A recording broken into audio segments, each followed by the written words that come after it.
Hello, I've got this G-clamp and I've left it out in the rain and it's winding around okay at the moment, but what can happen is you get a lot of water there in your thread and you can get rust developing. So what I like to do is, even if you haven't left it out in the rain, is get some petroleum jelly. Get some petroleum jelly, like a big scoop there of petroleum jelly.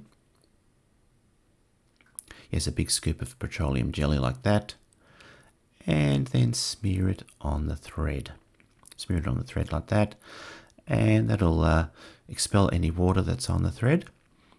And then wind and wind and wind your thread around like that, just to smear that petroleum jelly all the way along the thread, from one end to the other, and that'll help preserve the life of that G-clamp. Spread a bit more petroleum jelly up there along that thread, maybe a little bit more as well, like so.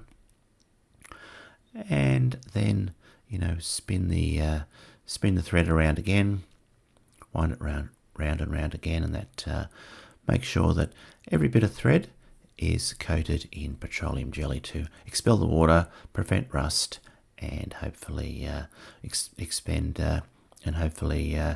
the life of the G-clamp. There we go.